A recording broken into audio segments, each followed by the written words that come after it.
the glories of chanting Hare Krishna to be an imagination. Number 6, to give some interpretations to the holy name of the Lord. Number 7, to commit sinful activities on the strength of the holy name. Number 8, to consider the chanting of Hare Krishna as one of the auspicious ritualistic activities which are offered in Vedas as fruitive activities, karma kanda. Number 9, to instruct a faithless person about the glories of the holy name. Number 10, to not have complete faith in the chanting of the holy name and to maintain material attachments even after understanding so many instructions on this matter. It is also an offense to be inattentive while chanting. Every devotee who claims to be a Vaishnava must guard against these offenses in order to achieve the desired success, Krishna Prema. So once again, welcome to today's call and thank you very much for joining us. Moving on to our next session, which is Srimad Bhagavatam class. I will let all the devotees on the call to please go ahead with your introductions now.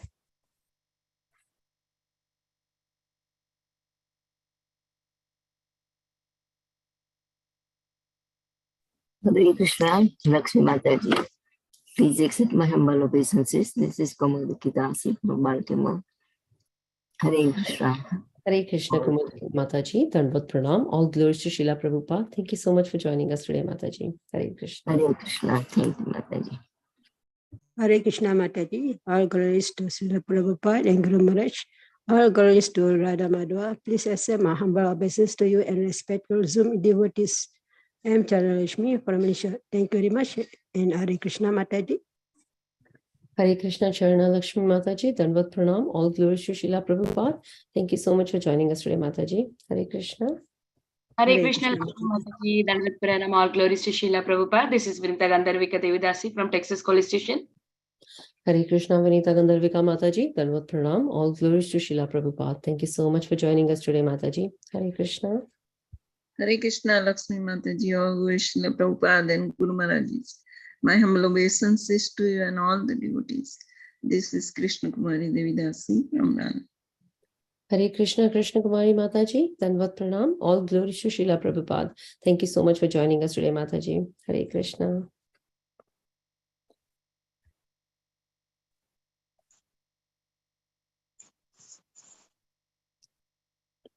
Hare Krishna, Lakshmi Mataji. Please accept my humble obeisances. All glories to Srila Prabhupada and all the assembled devotees. This is Indulekha Karuna Devidasi from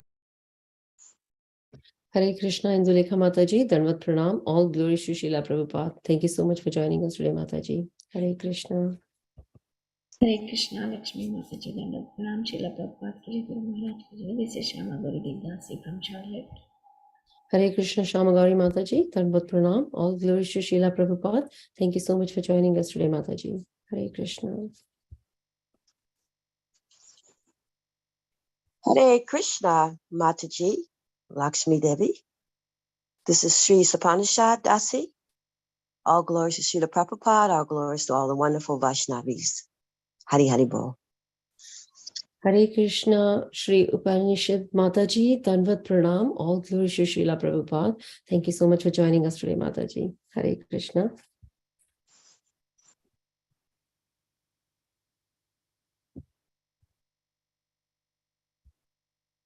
Do we have any more introductions before we start the class?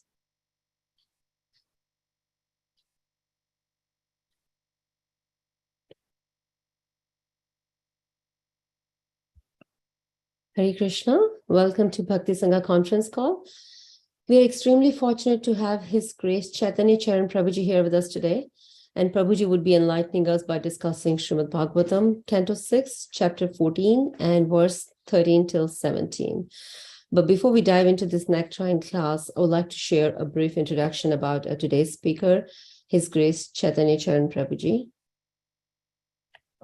So His Grace Chaitanya Charan Prabhuji, a disciple of His Holiness Radhanath Swami Maharaj, is a monk, mentor, and a spiritual author.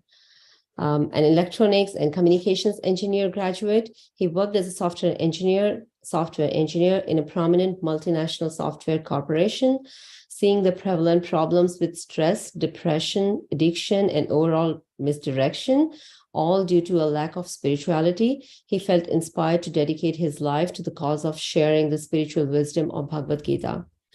Prabhuji is the author of the world's only Gita Daily feature, wherein he writes daily a 300-word inspirational reflection on a verse from Bhagavad Gita. As of now, he has written over 1,700 Gita meditations that are posted on www.gitadaily.com. He also answers questions by seekers on his site, www.thespiritualscientist.com, where he has written over 3,500 audio answers and several hundred articles. He travels all over the world from Australia to America, giving talks on spiritual subjects in universities such as Princeton and Cambridge, and companies such as Intel and Microsoft.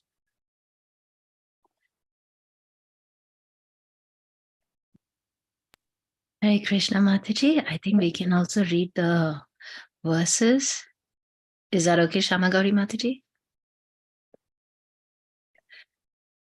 Okay, Prabhuji has not joined yet, but normally we read the verses for Prabhuji. Yeah, yes, Mataji, but it's not 7:20 yet.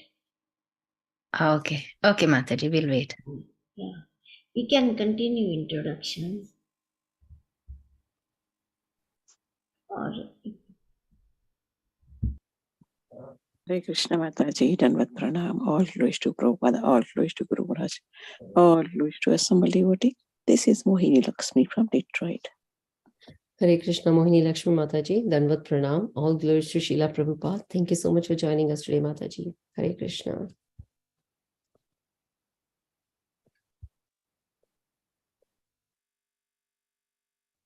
We have a couple of more minutes to go if anybody else wants to introduce themselves.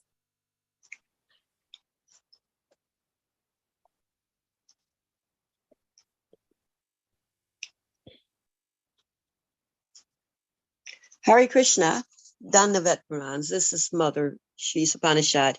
You had just said that Maharaj has a website for his Bhagavad Gita. Could you repeat that, or could we put that in the chat? Is there any possibility we can do that? Of course, we can put it in the chat, but just for your information, the site's name is thespiritualscientist.com. Thank you. Ready, Bo?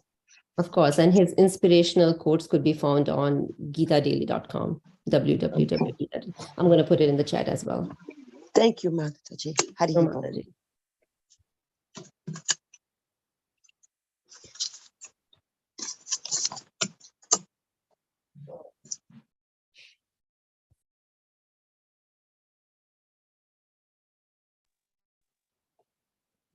Hare Krishna Lakshmi Mataji, Dandavat Pranam, Srila Prabhupada ki jai, Guru Maharaj ki jai, Priti Dasi from Charlotte. Hare Krishna. Hare Krishna Priti Mataji, Dharmat Pranam, all glories to Srila Prabhupada. Thank you so much for joining us today, Mataji. Hare Krishna. yeah, Hare Krishna Mataji, we can read the verse now.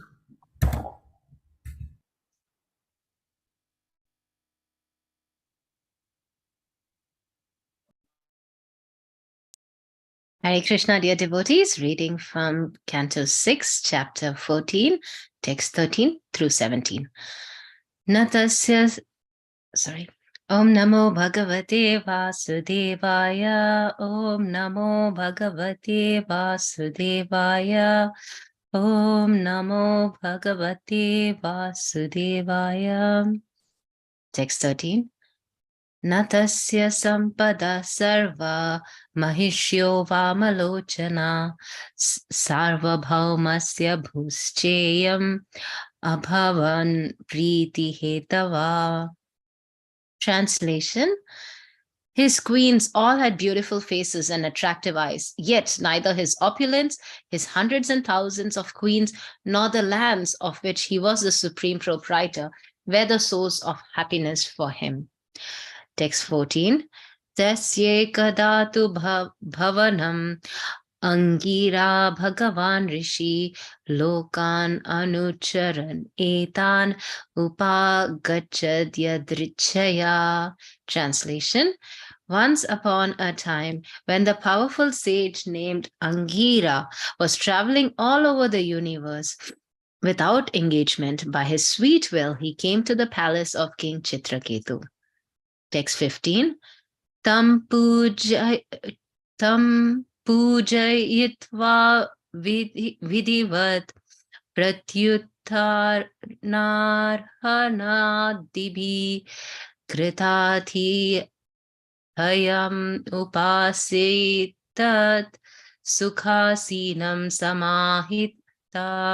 Translation: Chitraketu immediately stood up from his throne and offered him worship. He offered drinking water and eatables, and in this way performed his duty as a host to the great guest. When the rishi was seated very comfortably, the king, restraining his mind and senses, sat on the ground at the side of the rishi's feet. Text 16. Maharshishtam upasinam prasravayanatam shitau pratipuja maharaja samabhasyedam abravit. Translation: O King Parikshit, when Chitraketu, bent low in humility, was seated at the lotus feet of the great sage, the sage congratulated him for his humility and hospitality. The sage addressed him in the following words. Text 17. Angira vacha apitena anamayam swasti prakritinam tathatmana yatha prakriti guptaha uman raja cha saptabhi. Translation and purport by His Divine Grace, A.C. Bhaktivedanta Swami, Srila Prabhupada ki jai. The great sage Angira said, "My dear king, I hope that your body and mind and your royal associates and paraphernalia are well. When the 7 properties of material nature, the total material energy, the ego, the 5 objects of sense gratification are in proper order, the living entity within the material elements is happy. Without these 7 elements, one cannot exist. Similarly, a king is always protected by 7 elements: his instructor, Swami or Guru, his ministers, his kingdom, his fort, his treasury, his royal order, and his friends." Purport. As it is quoted by Sridhar Swami in his Bhagavatam commentary, Swami Amatyo Janapada Durga Dravina Sanchaya Dando Mitram Chatasyaita Sapta Prakritayo Mata.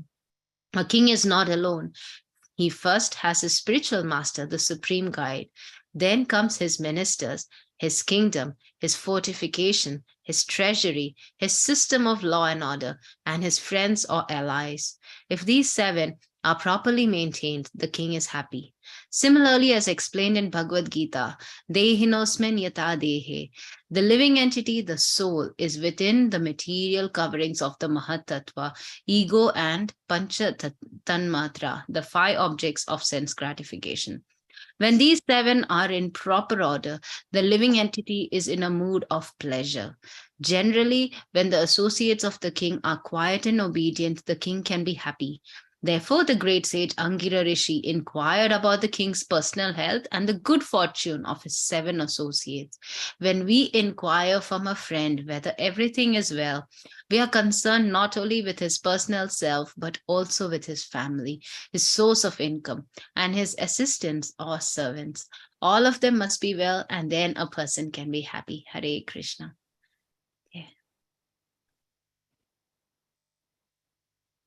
I have to see if Prabhuji has joined the call. Prabhuji is joining, Mataji. Okay, we'll pause it.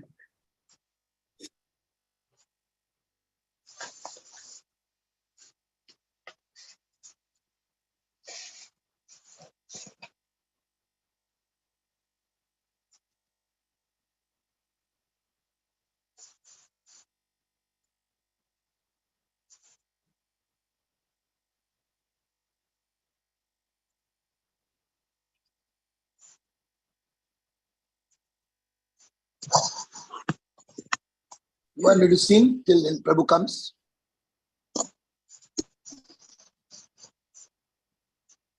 Lakshmi Mataji? Yes, Prabhuji. Sorry, what was that? You want me to sing till Prabhu comes? I will sing Kirtana. Hare Krishna. Sure, go ahead, Prabhuji. Hare Krishna, Hare Krishna, Krishna Krishna Hare Hare, Hare Rama Hare Rama, Rama Rama Hare Hare, Hare Krishna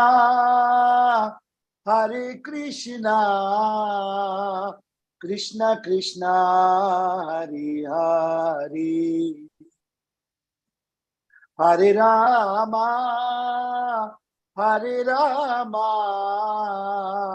Rama Rama Hare Hare,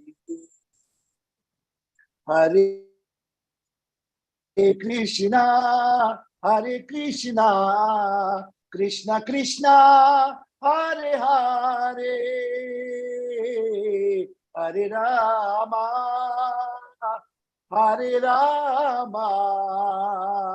Rama Rama Hare Hare, Hare Krishna Chaitanya Charan Prabhu ki jai ho. Hare Krishna. Hare Krishna. Prabhu. Hare, I was just Hare keeping Krishna. everybody engaged till we came. Thank you for that, Prabhuji. Hare Krishna, Chaitanya Charan Prabhuji. Dandavat Pranam. All glory to Srila Prabhupada. Thank you very much for giving us your valuable time and association this morning and enlightening us on the topic of Srimad Bhagavatam. Without further ado, I would like to request you to please take over from here. Hare Krishna. I also joined, thank you. I also joined through my tablet. Okay. Can you make the co-host? You're done, thank you. So now,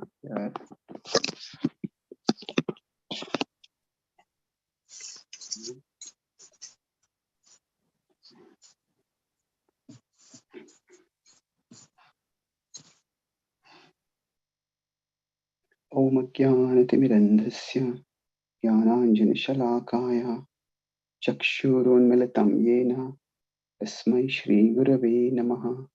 Nama Om Vishnupadaya Krishna Pristhaya Bhutale Srimate Bhakti Vedanta Swami Iti Namine.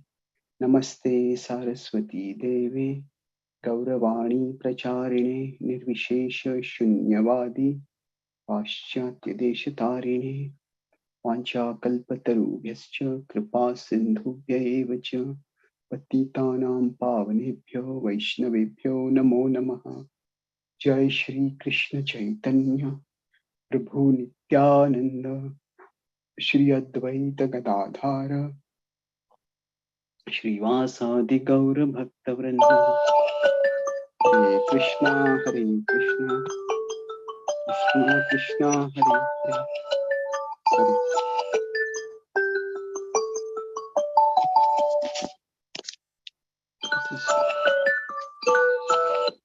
Sorry.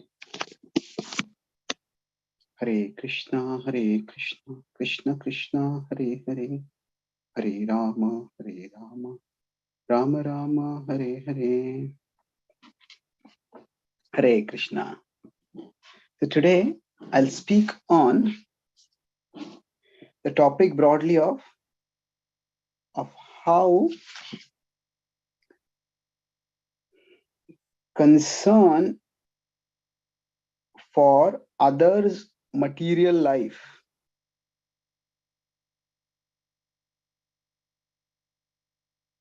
is not always material. Material means mundane. So how concern, when we express concern for others, for their material life, that doesn't mean that we are being in material consciousness. That can also be spiritual. So the context here is that we have the sages. The sage is talking with a king, and we will see here how contextually things are so different. There is another celebrated conversation associated with the Ramayana, where when the sage comes to a king, there we have Vishwamitra and Dashratha talking. And the primary question is that is discussed over there is, how are you progressing in your conquest of rebirth? So progress in conquest, punarbhanjanma jayata.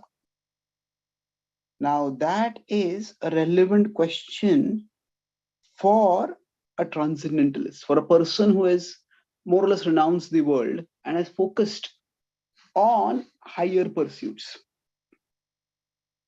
And that is also the ultimate question that everybody has. But that is not always the appropriate question to ask in all situations. We'll see, whereas in that conversation, the question is different. Here, what is the question is, broadly, you can paraphrase the question, are your material things in order? So he's asking a king, and there is a specific technical analysis about what all material things need to be in order for a king to be, for a kingdom to be in order and for a king to be happy. And there are fairly strong words used over here. So there's a significant difference here. And this difference depends on context. That's the point I'm making. How contextual things are in scripture. So here we have Chitraketu being asked, are the material things in order? And the verse says that actually you cannot function properly. These are needed for existing itself. These are needed for happiness. So when we talk with each other, we can, when we inquire about each other's well-being, now what does it mean? The Bhagavatam is spoken to a person who is about to die. And yet, there are many occasions where the questions seem to be about material welfare. So it's not just here, the 10th canto when Nanda Maharaj and Vasudeva meet. At that time, Vasudeva congratulates Nanda Maharaj on having a son. Now, of course, that son is Krishna, and in that sense, it's transcendental. But in another sense, it is actually not just, it is a part of normal human etiquette, cultured etiquette, or cultured behavior to inquire about a person's well-being. And it means you inquire about that person's family, that person's financial situation. So that is that person's health, person's relatives. So that's just a part of a normal human inquiry. And that is reflected in the Bhagavatam. So we may say, but all this is temporary, all this is material. Isn't this prajalpa? Are we wasting time? Should we just be focusing on Krishna? And should we be focusing on people's relationship with Krishna? Yes, we should. But how do we arrive there? That is very important.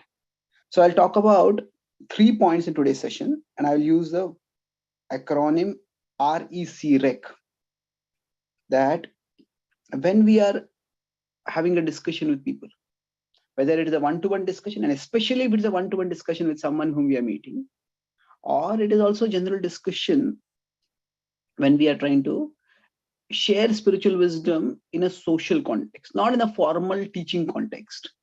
If we are teaching Shastra, then we need to focus on teaching Shastra. But if you're trying to build a relationship with someone, generally speaking, so it is that if we consider people are multi-level, say there is the soul, there is the mind, and there is the body.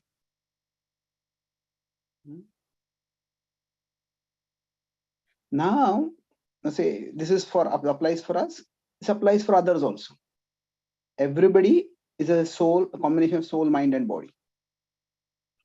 And the thing is that when connection is to be established, a connection at the level of the soul is actually very difficult to establish. First we need to connect with people. It's much easier to connect with people at the level of the body, or even at the level of the mind. What do I mean by connect at the level of the body? Say, for example, if we are from the same region, if we share the same language, Or at the level of the mind, we share similar interests, or we have similar hobbies, or we have even some similar, say, educational background, similar profession, so specialization. Then now the specialization, two people are both working in software, two people are both studying law, that it's much easier to link at that level. And oh, you are a soul, I am a soul, and that's why we are related. Yes, that is the relationship. And we could say we connect with people at a spiritual level, and it's completely beyond this. We are all centered on Krishna. That may be true, but even our connection with Krishna is often, we can connect with Krishna nicely, based on the case of Krishna nicely. But say if you're talking about Krishna, if people share some similar material interests, or material commonalities, it's much easier to connect. If somebody speaks about Krishna in our mother tongue, it's much more easier to connect with us and connect with maybe even with Krishna at that level. So even for a spiritual connection, actually speaking, so the point I'm making here is that before we connect at a spiritual level, we need to connect at a human level. If there is no human level connection, then the spiritual level connection simply it just appears irrelevant, it appears abstract. So we are connected with people at a human level, and as our existence is multi-level. So the point I was making is R is relatability or relevance. That generally speaking, the relatability of a person is determined by things at the level of the body, at the level of the mind. And in general, whatever we speak, relevance is established by having a connection. So we will see over here that naturally the discussion will go to a spiritual level, but it takes time. First, the material concern is there. The material concern is to be addressed. In this case, Chitraketu does not have a son. And that is what is causing him great, not just distress or unhappiness, it's causing him utter agony to the point where he feels his life is pointless.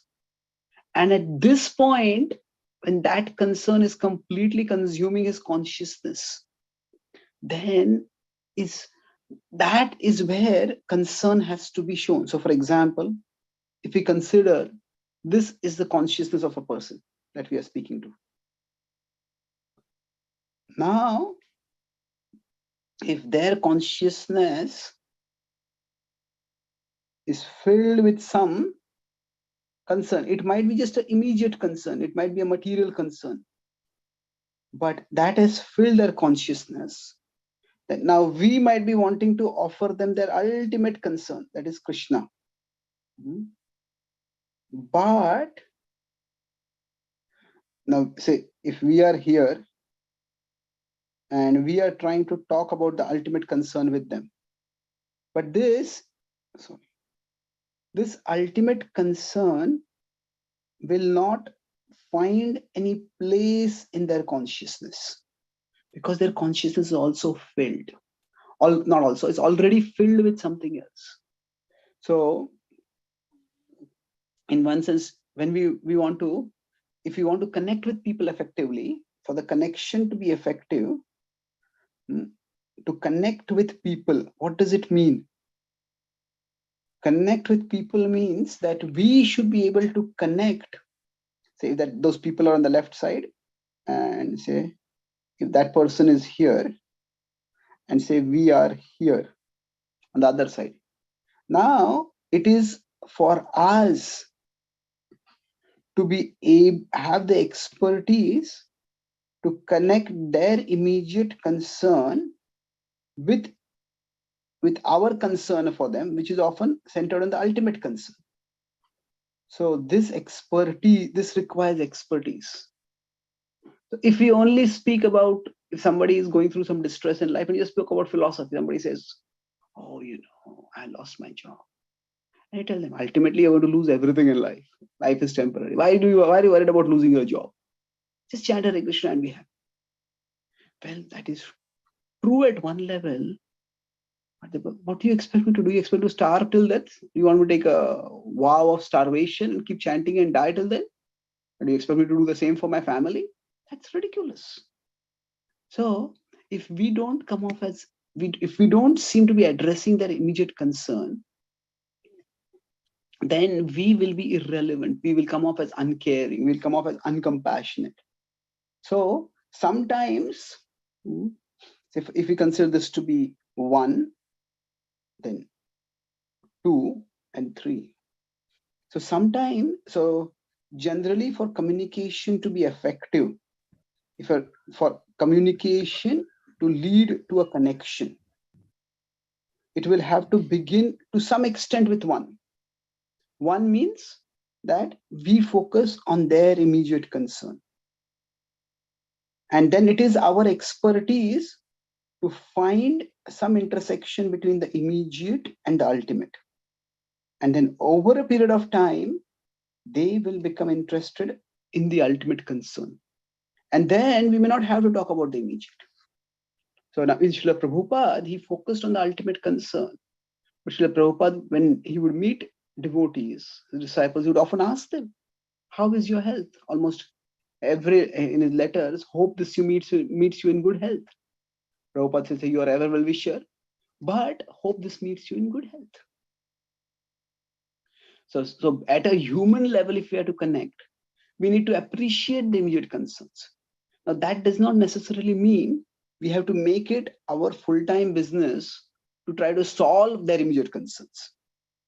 Sometimes some immediate concerns cannot be solved. It's not that somebody has lost a job, we have a reservoir of 1 million jobs and we can suddenly give them a job. No, but just expressing some empathy, some concern, some recognition of where they are and what is occupying their mind is itself essential to show some level of humanity. And it's not just a matter of show, it's actually, we, in the name of being spiritual, we shouldn't stop being human. So our spirituality, it is meant not to extinguish our humanity.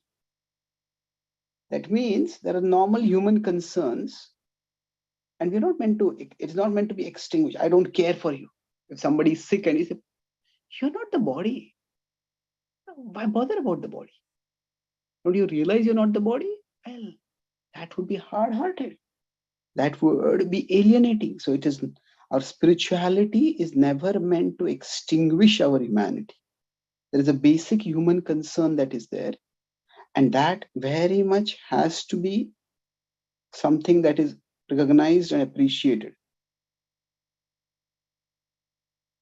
To the extent we recognize this, to that extent we will be, what it is meant to do is, actually it is meant to expand our humanity to include, we have a basic human concern to extend to our spirituality.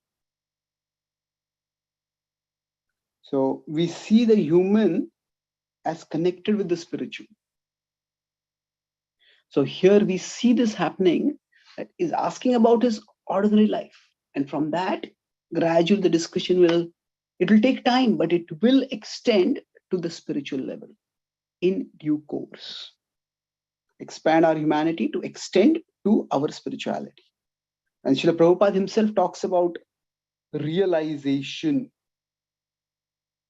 So he explains realization in many different ways, but the key definition that he has given is in the first canto, in the Narada Vyasa Samvad. And he says it means to explain the message in a way that is interesting for the audience. That means if this is the audience. This is the person whom we are talking to. And this is the message of scripture. This is what we are trying to share with others. So realization means that we should be able to show, fine. We should be able to show where this message intersects. So this is our realization. Okay, I have got this message. And these are the audience that I'm speaking to. This is the person I'm talking with. So how does the message of scripture relate with the people whom I'm speaking to? So if we are distributing Bhagavad Gita, the street. So if we meet somebody who is a student, we may say that, oh, this can help you to focus your mind and study better. If we are talking about parents, we may say that this can help you to form better samskars for your children. To become a better parent, to give better impressions to your children as they grow up. So if somebody is a leader in a profession, you can say this is a conversation between leaders. It is about decision making, how to make decisions that have huge consequences, how to see the big picture when making such decisions. So how to present the message in a way that is interesting to the audience. And Prabhupada uses the word interesting. Interesting here means interesting. What are their interests? What are they? Generally in communication, we talk about NIC, what people's needs, interests, and concerns. So to the extent we can address people's needs, interests, concerns, to that extent, our conversation becomes relatable. Our conversation becomes relevant. Now, it's important to understand that this is not just being sentimental or strategic. You might do this as okay, oh, people are in mundane consciousness, so we also have to do like that. But I'm uncompromising. I'll not do that. Is this being sentimental, or is this simply being strategic? Strategic means, I cannot get there unless I go through here. So what to do? This is just some waste of time. I have to do it because that is the only way to get there.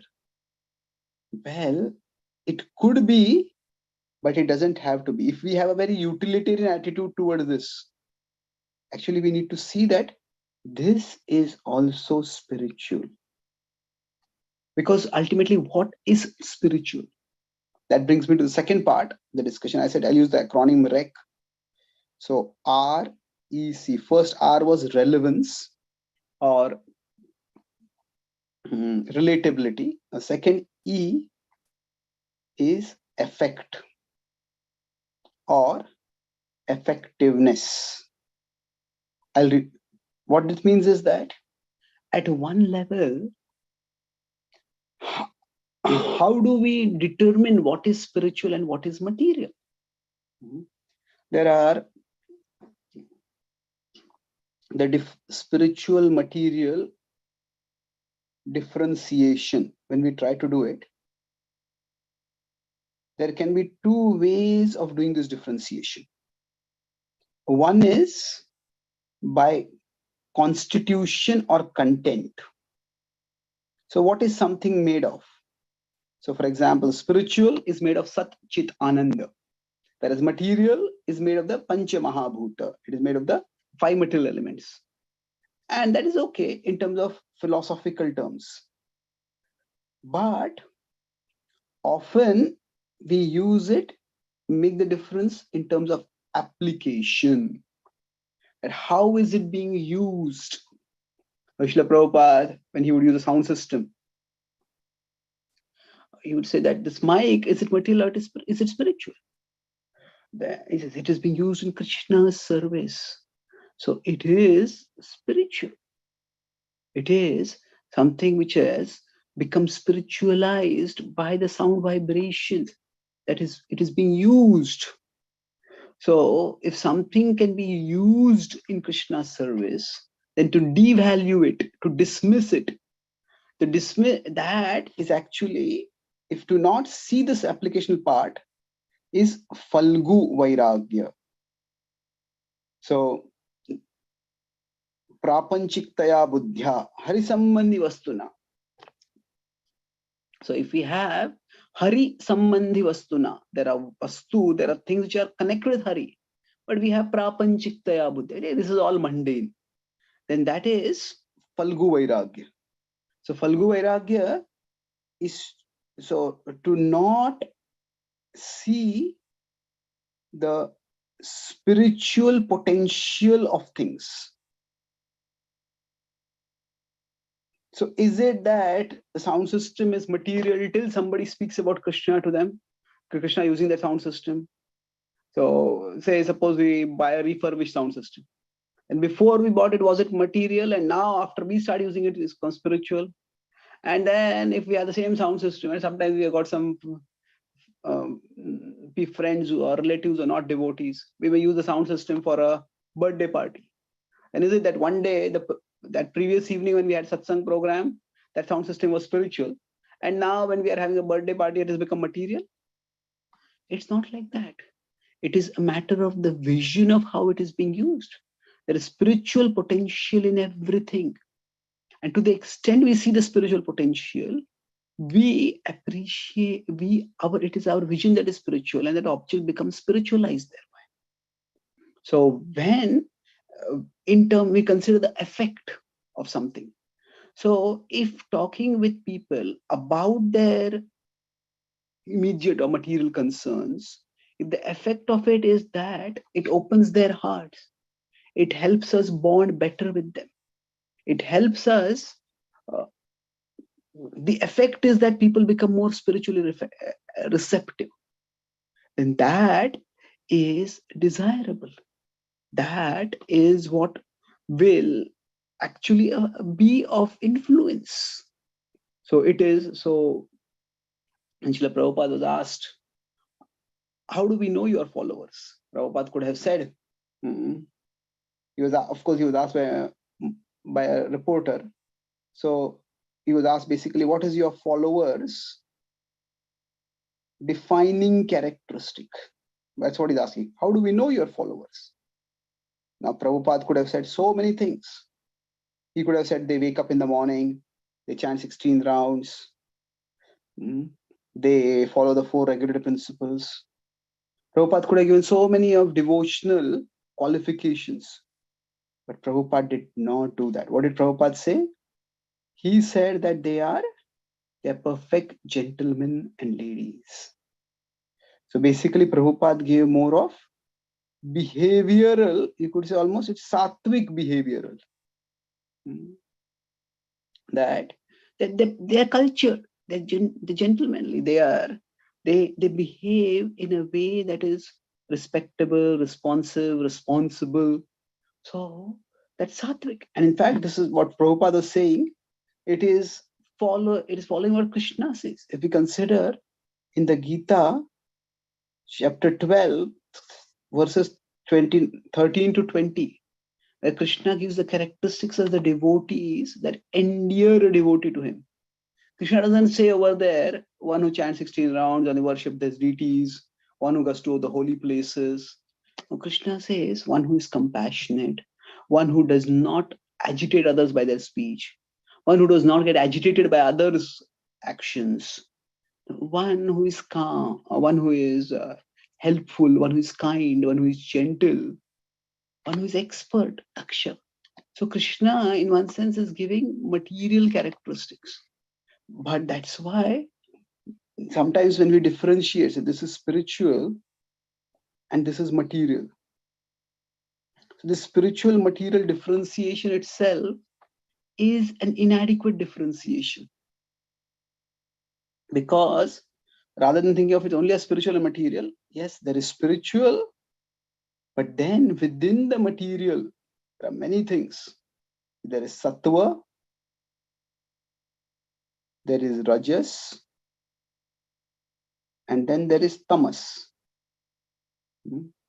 So if you consider sattva is quite, it is quite close to spirituality. So you can say it's pro-spiritual. If we consider Rajas, it is a little further away. It may be non-spiritual. Tamas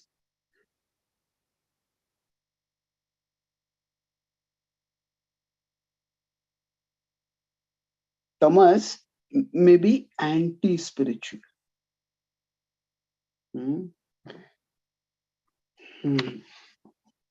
So if we know somebody drinks alcohol and they had gone to a party where there's a lot of drinks, so when we meet someone, we don't ask, okay, how delicious were the drinks that you had yesterday?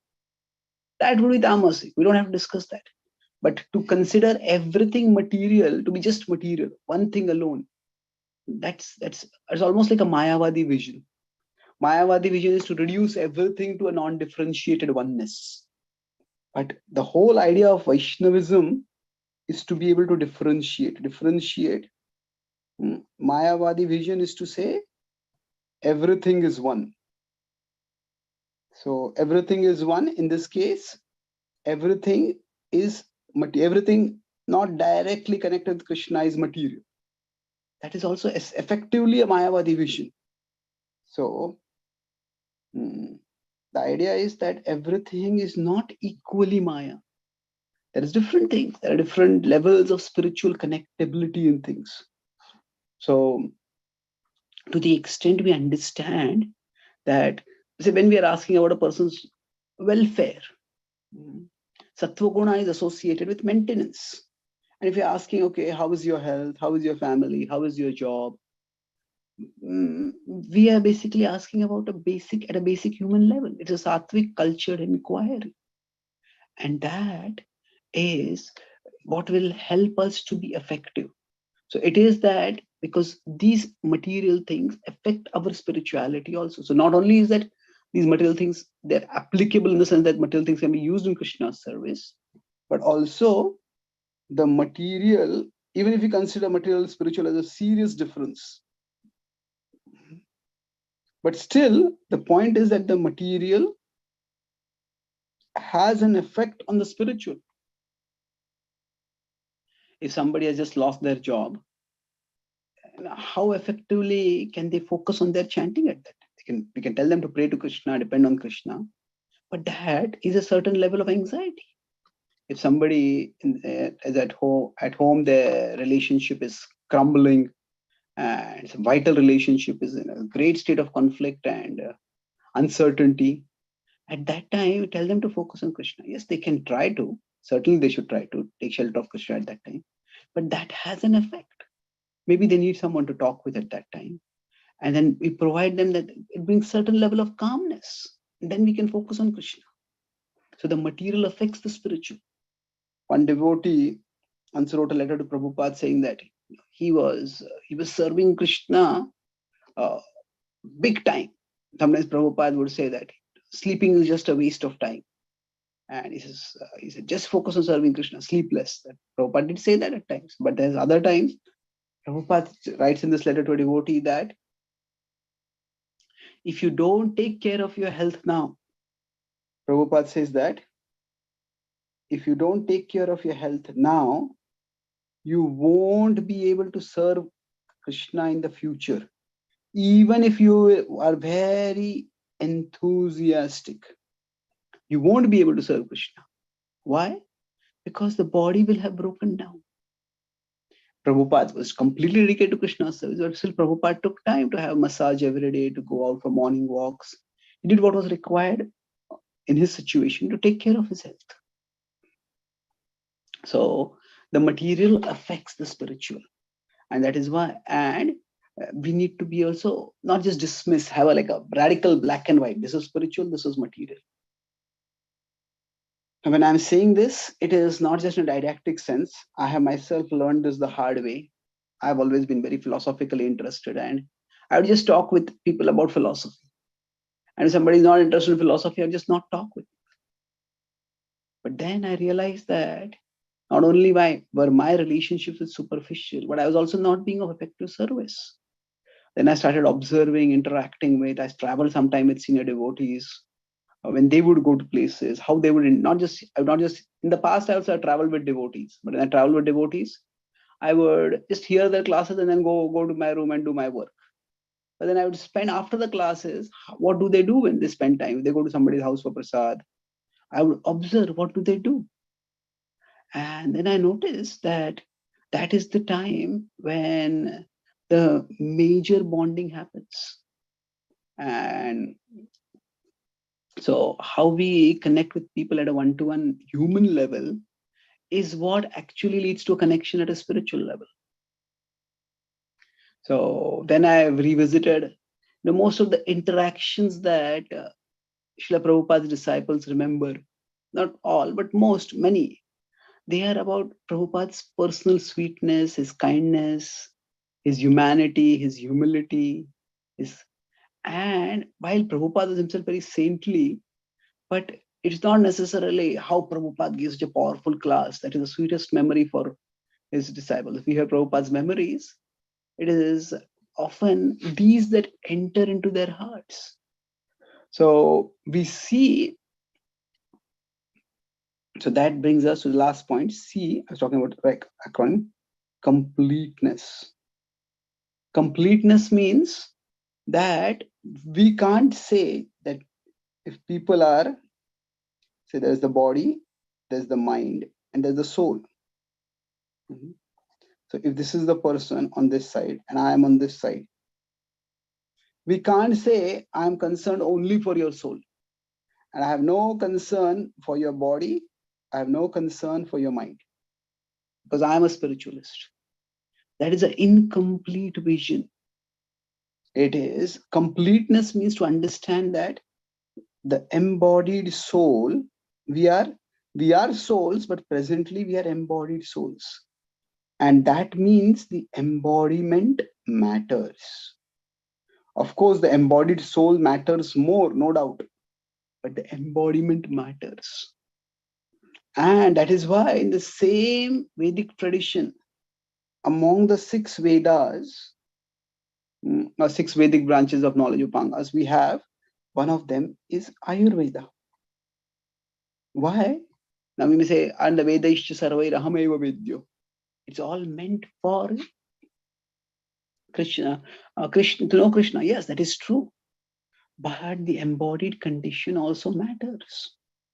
And that is why there is a lot of analysis of the embodied condition to be complete. You're concerned about the soul, but you're also concerned about how the body and the mind can be harmonized with the soul. And for that, we need to understand the body and the mind. So if we consider what the Bhagavad Gita says, there is in the Western philosophy, there is the Greek doctrine, know thyself. So now at one level, the Gita talks about know thyself means to know yourself as the soul, know yourself as the Atma. But at another level, the Gita says know thyself means to know your Swabhava. So we understand we are Atma, and once we understand the Atma, there is spiritual harmony that comes by the practice of bhakti. But that bhakti, there also has to be material harmony.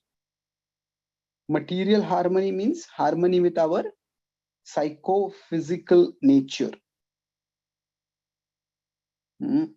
And you can call it psychophysical nature is harmonized. So this is what Varnashram is about. Now, specifically, this is the whole idea is Varnashram, is that system material or is it spiritual? When you talk about the Varna, that is not related with the body. No, it is related with the body.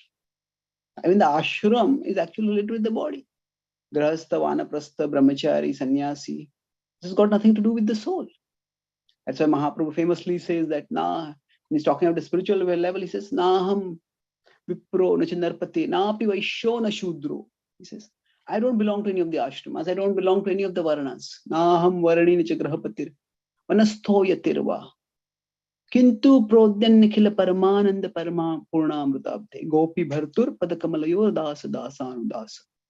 So we could say this is material, but it is material that is relevant for the spiritual. So there are only 2 verses, if you consider the repeated verses in the Gita, there are only 2 verses that are nearly repeated. One is 9.34, which is repeated 18.65. And that is Manmana Bhava. So this is about spiritual harmony. But the other verse that is repeated is, I think it is 335 and 1847. It is Krishna talks about how one should serve according to one's swabhava. Shreyan swadharmo viguna paradharmat swanushtitat. The second half is slightly different, but the Shreyan swadharma. Krishna says, act according to your swadharma. That is material harmony. So a complete vision is not dismissing the mundane. It is recognizing that the material has to be harmonized with the spiritual. When we have this understanding, then actually we are following the Bhagavad Gita fully. We are understand. So when we're concerned about people's material things, how do we understand somebody's swabhava? Now we could go into astrology. Do we rely on something mystical? But if you want to simply understand somebody's swabhava, one or even our own swabhava, we can look at what concerns them the most, and often it's about the material life. So what way if we do something for them that brings great appreciation from them. So somebody, we give them a new book to read, and they feel so happy. Oh, thank you so much. I really so much wanted to read this book. If that is their interest, then that probably indicate that they have a Brahmanical nature. If somebody, we give them an opportunity to do some service, and not just service, we give them some managerial service. Can you manage that? And they just become blossom. Oh, then that indicates that they have something like a Kshatriya nature. Now, rather than focusing so much on putting people into boxes, our focus is, okay, what is it that if we do something for them, they appreciate a lot? And if we don't do something for them, they complain a lot. They become very negatively affected. Essentially, they appreciate what is it that we do for them with a positive effect? What is a strongly negative effect? So by that, we can understand the Swabhava. Now, understanding Swabhava is an entirely different subject. But the point is, here we need to observe people and understand their material side. And that's how we'll be able to engage others in service to Krishna that is sustainable and satisfying for them. So in general, service according to Swabhava, it is satisfying for the person. All service is spiritually satisfying. But till when a person is at a spiritual level, it may not be immediately satisfying for them. And if it's satisfying for them now, then they can sustain it and become sustainable. And that is why it's important as a part of a service to Krishna to understand people and help them understand themselves. And that means observing their material side, understanding their psychophysical nature. So I'll summarize. Our topic today was why concern for people's material life is not always material. It doesn't have to be material. I use the REC acronym to explain this. The context was that here when a sage is coming to a king, the sage is actually asking about the king's material life. So R, I talk about it as relevance or relatability. So we need to connect with people at a human level before we can connect with them at a spiritual level. Realization means that we are able to present things in a way that is interesting to them. That means their ultimate interests and their image, the ultimate interests that we want to talk about need to be connected with the immediate interests that occupy their mind. That's relevance. And E is, when I talk about E,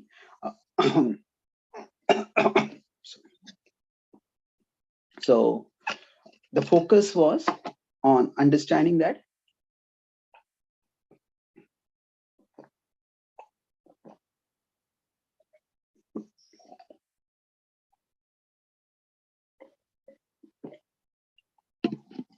the effect, that we can have greater effect. So when we connect with people at a practical human level, because the practical material level, it affects the spiritual. So rather than simply seeing this as spiritual and this as material, we see instead that this is spiritual, and then there is pro-material, that is sattvic, there is non-material, that is rajasic, and there is anti-material, that is spiritual. And we can connect with them at the sattvic and sometimes even the rajasic level, because it is potentially spiritualizable. The spiritual material difference, it doesn't have to be only in terms of effect, it only in terms of content. The spiritual material difference is also in terms of application, not just constitution, but also application. And that seeing, be able to see that is very important. And last I talk about C is its completeness and compassion. So completeness means we are concerned for the complete being, not just one side of the being. Otherwise, that's why why should we be concerned about the complete being? Because while the soul needs to be spiritually harmonized, but the mind body also need to be materially harmonized to grow spiritually. The spiritual harmony comes through bhakti, and material harmony comes through understanding Swabhava and harmonizing with the Swabhava. And that is what the Bhagavad Gita repeats, both verses related to spiritual harmony and with material harmony. In this way, when we have completeness, then our compassion will actually have a complete effect in helping and elevating people. Thank you very much. Hare Krishna. Are there any questions or comments? Yes, Jyoti Mataji. Hare Krishna, Dandvat Pranam, respected Prabhuji. Please accept my respectful obeisances at your lotus feet. Prabhuji, the point of sustainability was very good. I mean, I was just looking for that point. I understood a bit of it. I'll try to apply. My question was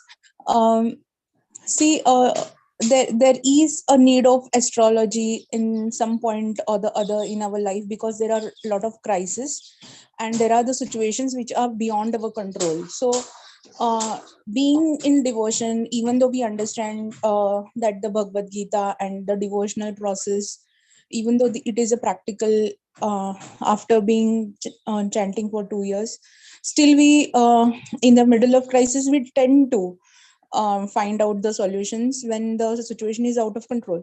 So after reading that astrology, I realized that all the past incidents, what has happened was supposed to happen, means it was destined.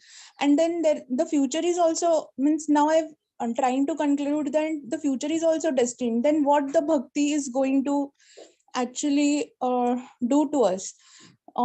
Is it that this process will be completely isolated from what is our destiny or what is going to happen? Because we are trying to do bhakti and we want to make sure that the situation is far. So if by astrology, we come to know that we try to make sense of some past adversities and we come to know they were destined, then we may wonder that if my destiny is anyway going to happen, then what does bhakti actually do? Yes. So it's important to understand that specifically how this will interact. It's complicated. Kahana karmano gati, Krishna says. Now, but the important thing is, what does destiny determine? And what does it not determine? Destiny determines our situations. The situations that come in our life, they are determined by destiny. But destiny does not determine our decisions, our actions. It's like if we go to a particular place, if we are going on a company's work, the company may give us a particular car. Now that car has certain set of features. It doesn't have certain set of features. So now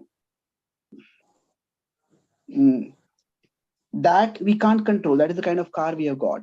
And then the conference is at a particular place. So the weather over there is going to be a particular way. The traffic situation is going to be a particular way. Those situations are not in our control. But how we drive over there, that's up in our control. Maybe if somebody, there's a party where there are drinks, but somebody drinks and then they drives. They say, you only gave me the drink. The company only gave me a drink. The company only gave me a car. Okay, but the company didn't tell you to drink and drive. That was your mistake. So the important thing is that our actions are not determined by destiny. They are determined by us. Now, destiny also works under Krishna, and Krishna can change the situations also. But a devotee does not expect or demand from Krishna.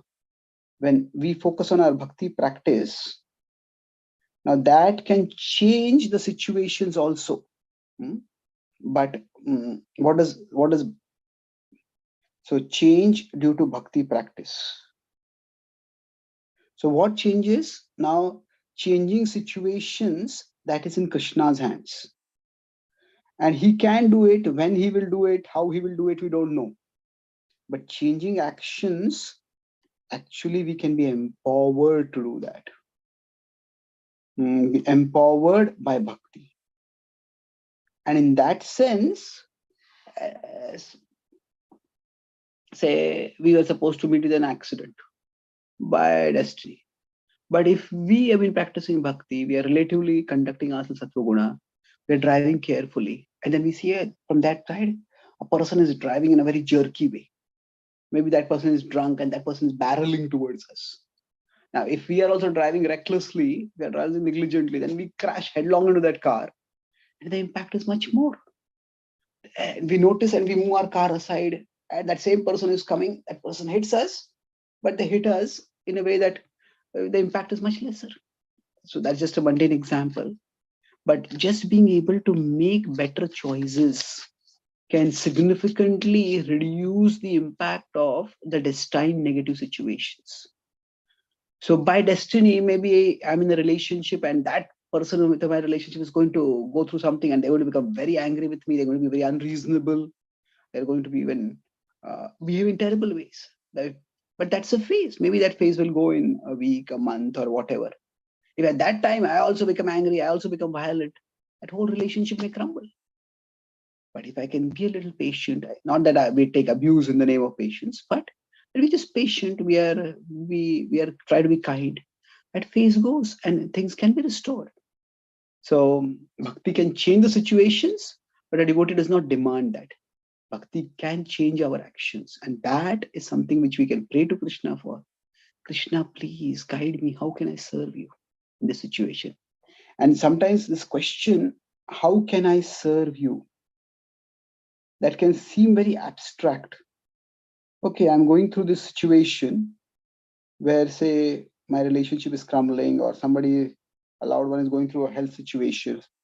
What does it mean? If you understand that Krishna is the well-wisher of everyone, how can I serve you means, how can I act to make things better? Because ultimately, Krishna being the well-wisher of everyone means that Krishna wants things to be better. And Krishna often acts in this world through us, his human agents. So if we keep that attitude, then our bhakti will help us to make better choices. And thus, the effects of destiny, even if they are negative, won't be that negative. Okay. Prabhuji, can I ask one question? Okay. Can we come back to you? Yes, Prabhuji. Yes, okay. Yes, Gail Mataji. Hare Krishna Prabhu. Hare Krishna.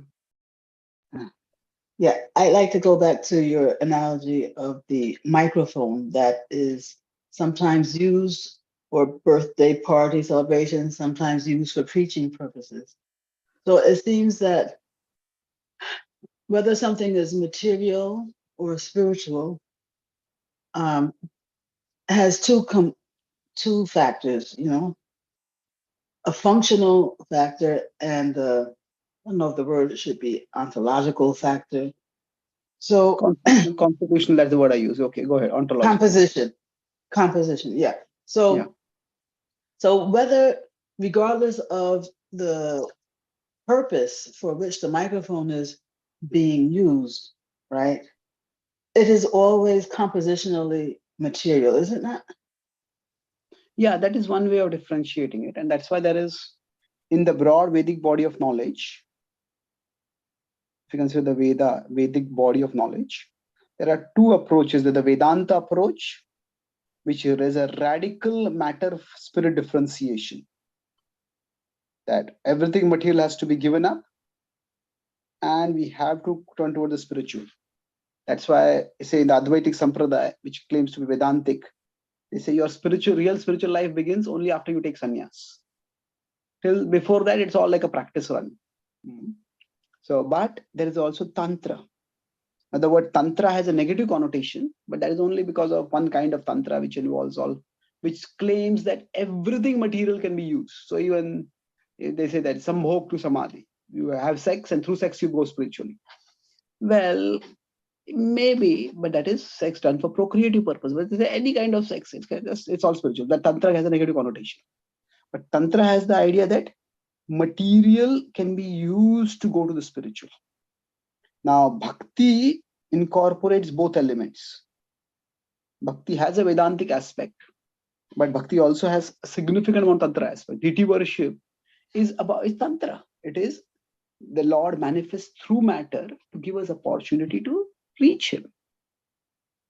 The deity is not matter, but the deity is manifesting in objects that are made of material elements. So we understand that the deity is much more than matter because Krishna has manifested through it. But at the same time, Krishna has manifested in particular matter. So we have the Tantra approach also. So I would say that in general, in the bhakti practice, we don't make this very radical differentiation and constantly analyzing, is this material, is this spiritual, is this material, is this spiritual? That is not a very productive way of functioning. It's much better to focus on how can I serve Krishna in this situation?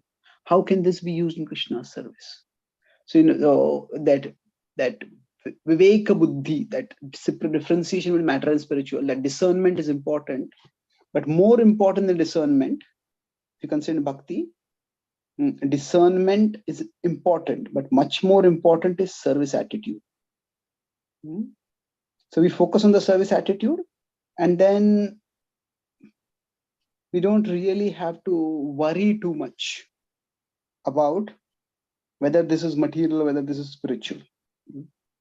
How are we going to differentiate that? If I have a plate of prasad, then if, maybe initially when I say the prayers, I have a very devotional consciousness. And then as I start tasting the prasad, something tastes good, something doesn't taste good. And I want more of that which tastes good, and I want less of that which doesn't taste good. So is my consciousness going from spiritual to material? Okay, does that mean that the prasad which I'm tasting as material, based on its material taste, I'm taking more? Is it material? Is it spiritual? Well, it depends on its connection with Krishna. It was offered to Krishna, that's why it's spiritual. So the point is, even when you say functional means you could put it that two ways, even functional or applicational. It can mean function for which Krishna meant it, function for which Krishna provided it, and function for which we are using it. The two are for which we use it, or we are presently using it. So from the functional perspective, from the first functional perspective, everything Krishna has given us as a resource to come closer to Him, to attain Him. So the beauty in this world can be a source of great Maya, but the beauty in this world can also remind us of Krishna's beauty. And that is the whole principle of Vibhuti. Vibhuti is that Krishna manifests attractively in this world to remind us of something that is supremely attractive, that is He Himself. So my focus would be that don't get too much analytical about differentiating material spiritual. Just focus on the principle of service, and how we can be engaged in service, how others can be engaged in service, and how things can be engaged in service. Okay? Well, when you brought up the prasadam, and I wish you had answered that your own question actually. But when the person is making that distinction between what they like, what they don't like, even though prasadam No, is. I answered that question that, say, if I am here, that's what I said, that if I am here, Krishna is here, and say the plate of prasadam is here. So, or let me put it this way here. So if I am here, prasad is here. So now, is the prasad spiritual depending on how I see it? Or is the prasad spiritual because it has been offered to Krishna? So that's why I said there are two definitions of functional. Functional based on the connection with Krishna, and function based on connection with us. So we focus on the point that from the connection with Krishna, everything is spiritual. So I talk about from the composition approach, nothing in the material world is spiritual. And that is not the approach that the bhakti tradition uses. That is rarely the approach that the bhakti tradition uses. So Krishna consciousness means to be focusing be more conscious of the function for which Krishna made something, rather than the function for which it is being currently used. So from that perspective, everything can be spiritualized. And we try to focus on the spiritual potential of it. Yeah, but I also want to make the point that in the case of prasadam, depending on a person's approach to prasadam, it can have greater or lesser spiritual benefit. Okay. Yes, that's true. That's true. What is speak of prasadam? That is true even for the holy name. The holy name, we insist, is non-different from Krishna, but Bhaktivinoda Thakur elaborately differentiates that depending on the consciousness with which the person is chanting, the effect of the holy names will depend. That is Namaparad, Namabhas, and Shuddhanam. So naturally, so there is the connection. Just because do we devalue, oh, this person is they're drunk and they're participating in kirtan, then mundane consciousness, what is the use of such chanting? At that time, we don't devalue. At least they're chanting, however they're chanting. So we are focusing not on so much in how they are connecting with the holy name. We are focusing on the fact that the holy name is connected with Krishna. The holy name is not different from Krishna. So that's why when to focus here on the connection of a thing with Krishna, and when to focus on the way a person is connecting with that thing. That requires some carefulness, some thoughtfulness. Okay. Thank you, Guru. Thank you, Hare Krishna. Yes, Laitangi Mataji.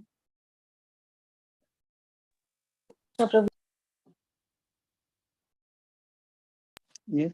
Yeah, Hare Krishna Prabhuji, thank you so much for the very wonderful insight into the practical application of this verse. So my question is regarding application of this REC concepts with respect to newcomers and also with existing devotees. How, is there anything, I mean, you can guide us on, is it different, or is it the same, or we have to stress something more with respect to devotees? It depends on needs. If somebody has come to Vrindavan, for example, now, if they have come to Vrindavan for a tour of Vrindavan, maybe at that time we start talking about them. Okay, how is your home? How is your career? How is your job? How are these things? Well, they want to put that aside. They want to focus on Krishna. So maybe if in Vrindavan, we focus on Krishna Katha. But if I'm talking about devotees also, it's sometimes we just have to try to understand where devotees are at.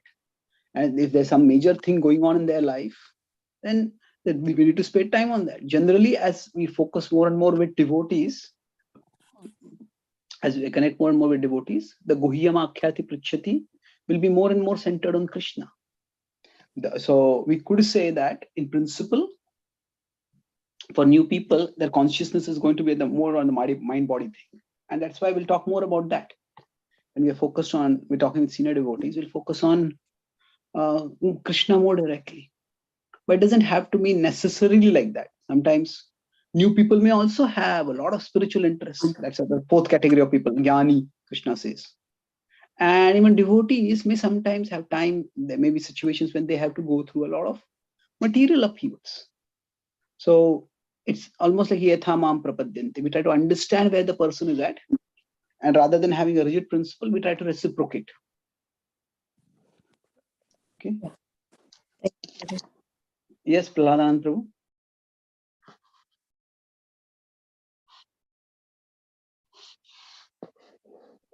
Dhanvat Pranam Prabhu. Dhanvat Prabhu. Hare Krishna. Can you hear me, Prabhuji? Yeah, now I can hear you. Thank you very much, Prabhuji. My question is, the discourse you gave looks like it is unidirectional, in the sense that, I'm interacting with others. But what about the, reverse? How I can get also affected by their consciousness? So, what I'm trying to say is that if I am completely mature in my practices, then only I can preach. Otherwise, I can get affected by their consciousness and we have fallen down. I have even heard that some sannyasis fell in love with the therapist and he can't be, even he was a sannyasi for a long time like that. So the reverse process, how can we prevent that? I'm completely afraid of, interacting with mundaners, because, you try to talk to them mundane, they also talk mundane, and as soon as you start talking about Lord Krishna, this, that, they're not interested. They just kind of neglect you. This is my experience. So what do we do in such situations? Yeah, I mean, you see, I talk about situations where social interaction is happening. And it is, we could say we can interact with people at multiple places. Let's consider we are interacting with people in a temple or a devotional setting. So it could be a home program. It could be a place where that's one place we're interacting. And that means there is a basic spiritual expectation, spiritual environment. And there, talking something material just helps them connect better. Is it that we're going to get caught in talking material? Well, not necessarily. They have come there with a spiritual expectation. Now, there could be, apart from that, there could be a hope setting, there could be a job setting, or there could be some social setting. We have gone to some social event or something like that. Now, it depends on us. See, each person has their nature. And if somebody's primary concern is the fear that I may be affected by their consciousness, then that clearly means that they are not suited for doing much outreach. So they can do services which focus more on in-reach. If Prabhupada had been afraid that, if I leave Vrindavan, I'll fall in material consciousness, he would never have left Vrindavan. So if we find that we have some material discussion as a starting point, and then if that helps them to connect with, to become more receptive to spiritual, that's good. If it's not, then that doesn't necessarily mean that we keep talking about the material. We move on with life. Everybody is busy and nobody has time to spend hours and hours and hours. And if they find, generally one of the advantages of the relative liberal atmosphere in today's world is that if we don't encroach in people's space, people won't encroach in our space. We might talk a few casual things about something mundane, and then if they find that if we find that doesn't open any spiritual doors, we continue our work. And it's rare, only very intrusive kind of people. If we are not interested in talking, they will just keep talking. And if that is a problem, that can be a problem with anyone. That can be a problem with even people who are devotees. So that's why I said service attitude is important. Discernment is also important. Service attitude means we make an attempt to connect with people at a level where they are at, so that we can bring them to a higher level. But discernment means that it's like, say, if I am here and this person is here. So now, rather than expecting that person to make a high jump for them to come from there to here, we try to build a bridge for them. So that building a bridge is the build bridge, that is our service attitude. That is where I was talking about, that we help people to come towards Krishna. But if we find that after building the bridge, that person is not interested in coming with Krishna, and just leave that person with on a polite note, they just feel that, okay, it's a nice person that I met. And that's good enough. Maybe that's the Agyan Sukruti. That is all that they are ready to receive. So we discern. If we find that this bridge, the purpose of this bridge to help them come up. But if we find that that bridge is causing us to go down, then stop that interaction. So service attitude is in building the bridge, but I talk about discernment. Discernment is Viveka Buddhi. We also have to have discernment. Okay, I built the bridge now. What is happening after it? We have to consider, is it that they are opening to come up? Or they're opening themselves to come up? Or am I going down? If I'm going down, then no need to be involved with that bridge so much. We can build that bridge for someone else. That differentiation we always have to do. So without that, we won't be able to function in any area of life, or to speak of spiritual life, spiritual material interaction, or like interacting with people who are not devotees. Even when interacting with devotees, sometimes some devotees talk about things which are not so interesting for us, not so relevant for our service. A devotee will be talking about this happened here in this our moment, and that happened over there. If that is not of interest or relevance to us, then although we have built a bridge with them, even that bridge we don't have to necessarily sustain that or walk on that. Okay. So Prabhuji, practically what I do is to pass on small books of Srila Prabhupada. That much interaction I do. Otherwise, I fear that, I might get deeper into the mundane, prajalp and all kind of things. So this is what little I'm trying to do. I think this would also enhance my service attitude. Yes, different people connect at different levels to people. If you give books, it depends on how people see it. People can see it as we are giving them something helpful. People can see it as we are just religious zealots who don't care about them, and we just care about thrusting our ideology down their throats. And it depends. I'm not saying people always see like that. There are some people who see like that. So we do what we can. Not everybody has to do every service. But what shouldn't be done is to make a principle out of our preference. That this is the only level of interaction that everybody should be having. Anybody who interacts more with people who are materialistic, they are going to be into Maya. That may be our preference. So principle out of preference, when we make it, that is when there is judgmentality, and then that's where eventually it can become even extremist or fanatical. So some devotees may prefer to have very functional interactions with people. Some people may choose to have more personal interactions, and that depends on person to person.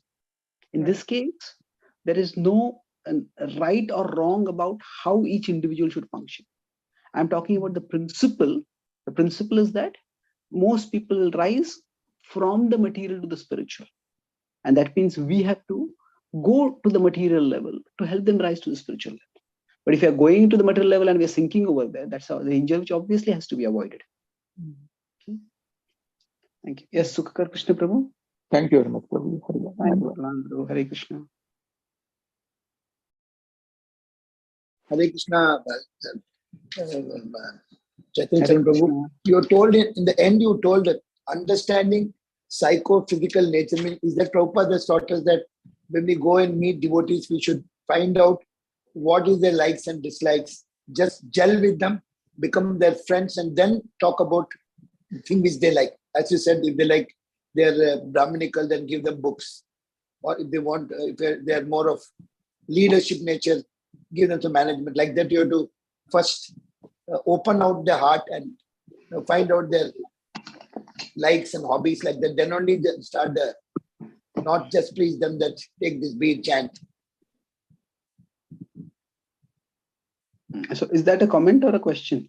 No, I'm asking you. I'm asking you. From what you are told, what I can understand is that that is the No, way we start. Certainly, we want everyone to be able to chant the holy names. And talking about chanting is a good thing. At the same time, even as devotees, it is not that chanting is the only thing we are doing in bhakti. We are engaging various. So it's like, if you see this person is here, and then Krishna is here. So now we would like to have as many connections with Krishna as possible with them. We try to offer them as many connections as possible. And then which connection they walk on, they develop the most. It's up to them. So holy name is definitely the Yuga Dharma.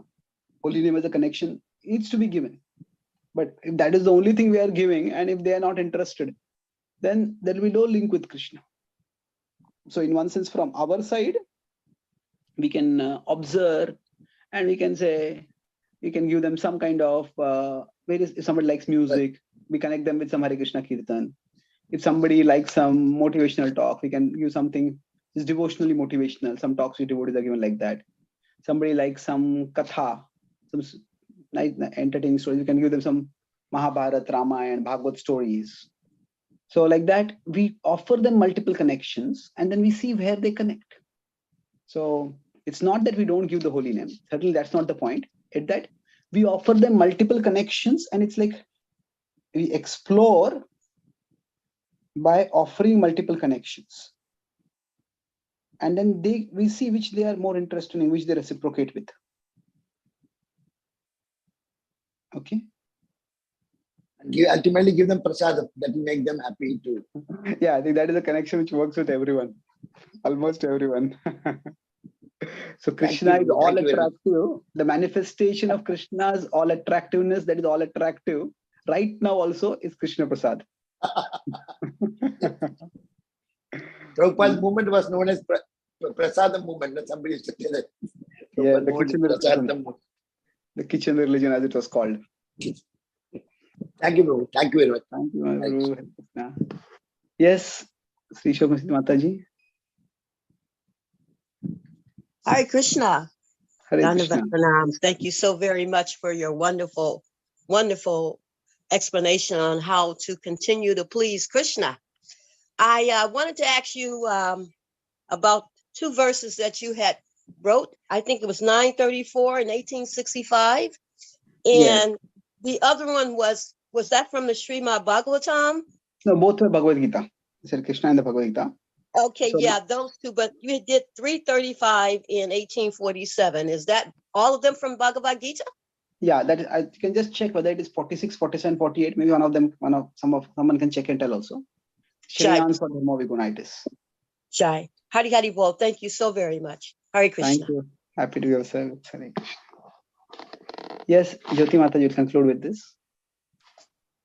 Hare Krishna, Dandavat Pranam Prabhuji. Prabhuji, my question is, you said that there will be decision as per destiny. So I want to know, will there be change? Situation will be as per destiny, not decision. But decisions will be taken as per the situations. No, but as I said that if we are situation. My question is, will there be a change in decision if we know the destination, if we know the destiny, even after, even if we try to pray to Krishna? Yes, definitely. I said that not that the decisions are made solely based on situations. The decisions are based on our consciousness, our priorities. Like for example, sometimes even astrologers, they don't really tell, they can't change the situations, but they may say, okay, you are going through Shani Dasha now, don't take any major decisions right now. Because at this time you might be influenced in a negative way, and you might take decisions that are impulsive, that are destructive. So we do have certain restraint over our decisions. And as we practice bhakti, so the situation could be that, say a person we are in a relationship with starts behaving in a very unreasonable way. And the decision we might take is, there's no point in being in this relationship. Just get rid of this whole thing. But as I said, maybe that's just a phase that that person is going through, and that phase may end. So is the decision only in response to the situation? No. The situation does matter. In fact, the whole principle of our response being we as responsible means that our situations, our decisions, as we know, responsibility is response plus ability, the ability to choose our response. That means that our decisions are not solely functions of situations.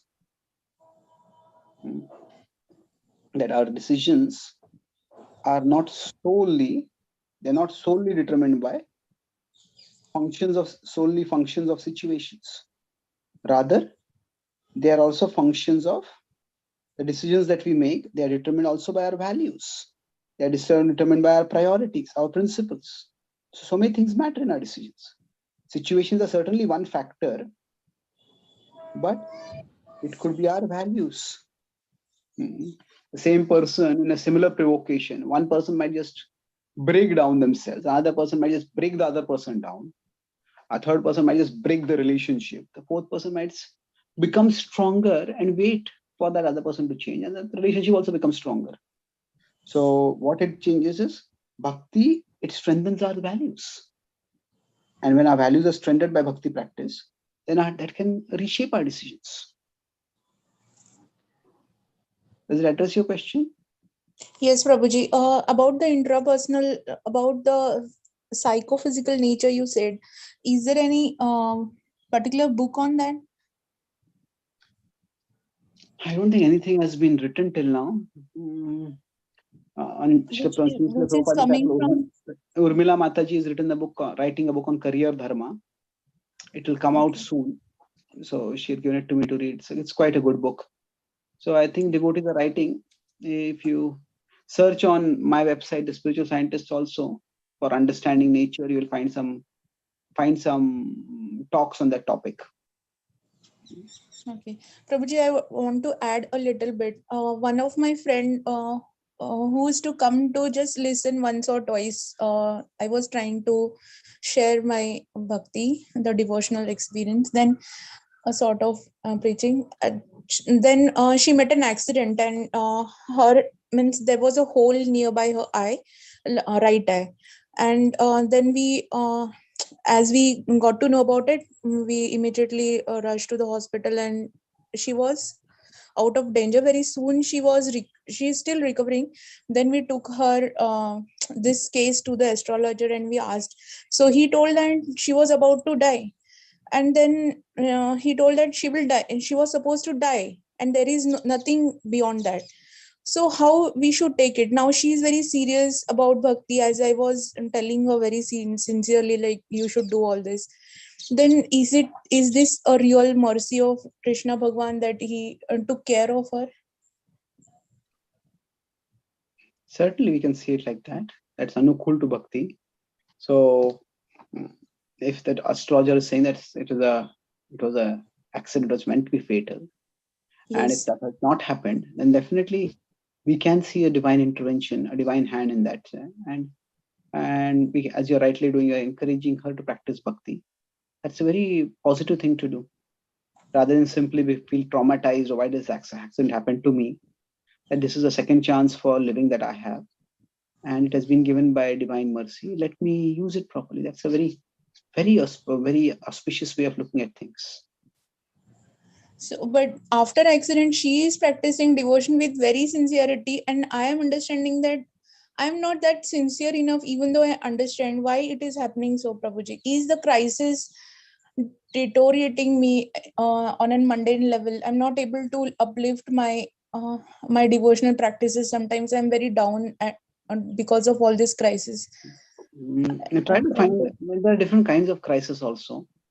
We all are hit to different degrees in different areas of life. So like a one-time crisis that comes, a sudden accident, and there's some seemingly miraculous intervention by which you're saved, that can transform our priorities. But sometimes there is some other kind of problem which is more persistent. Somebody has a long-term health crisis, somebody has a long-term financial or relational issue. Different crises can affect different people differently. So one kind of crisis may make a person come closer to Krishna, but the same person in another crisis that may damage that may weaken their devotion also. So don't worry too much. It is not that crisis is the cause of bhakti. If crisis are the cause of bhakti, then we could say all people who get cancer, they will all be serious devotees. All people who have an accident will become serious devotees. It's not that simple. It's a very complex and in some ways indeterminate set of causes that leads to seriousness in bhakti. We try to understand whatever is possible for us to understand, and we try to do whatever is doable for us. And Krishna is an understanding God. So if you have some devotees who are close to you, try to talk with them and try to get a better understanding of yourself.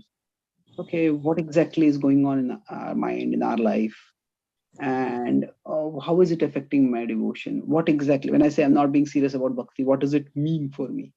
Is it the XYZ activities? If I'm doing, that's when I think I'm serious, and other activities, they don't matter.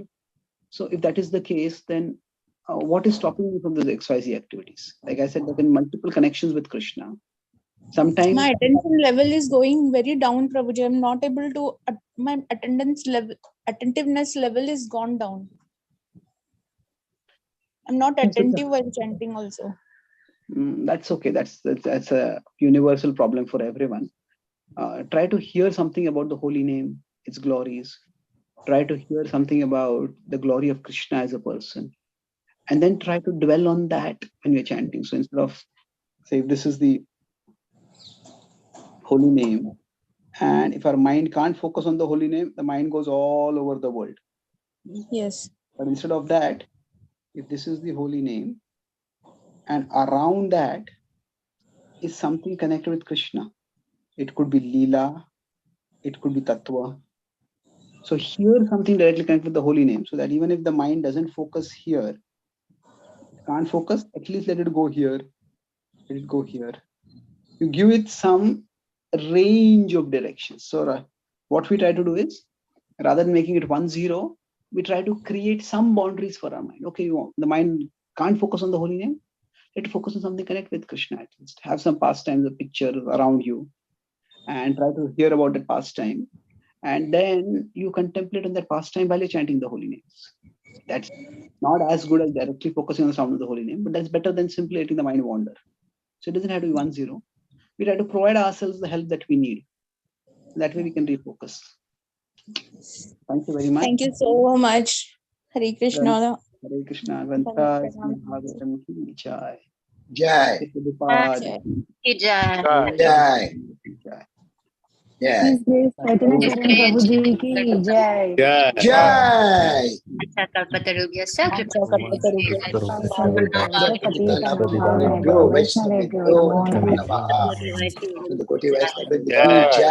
I'm grateful to you, Prabhuji. Thank you so much. Gauranga. Thank you, Prabhuji.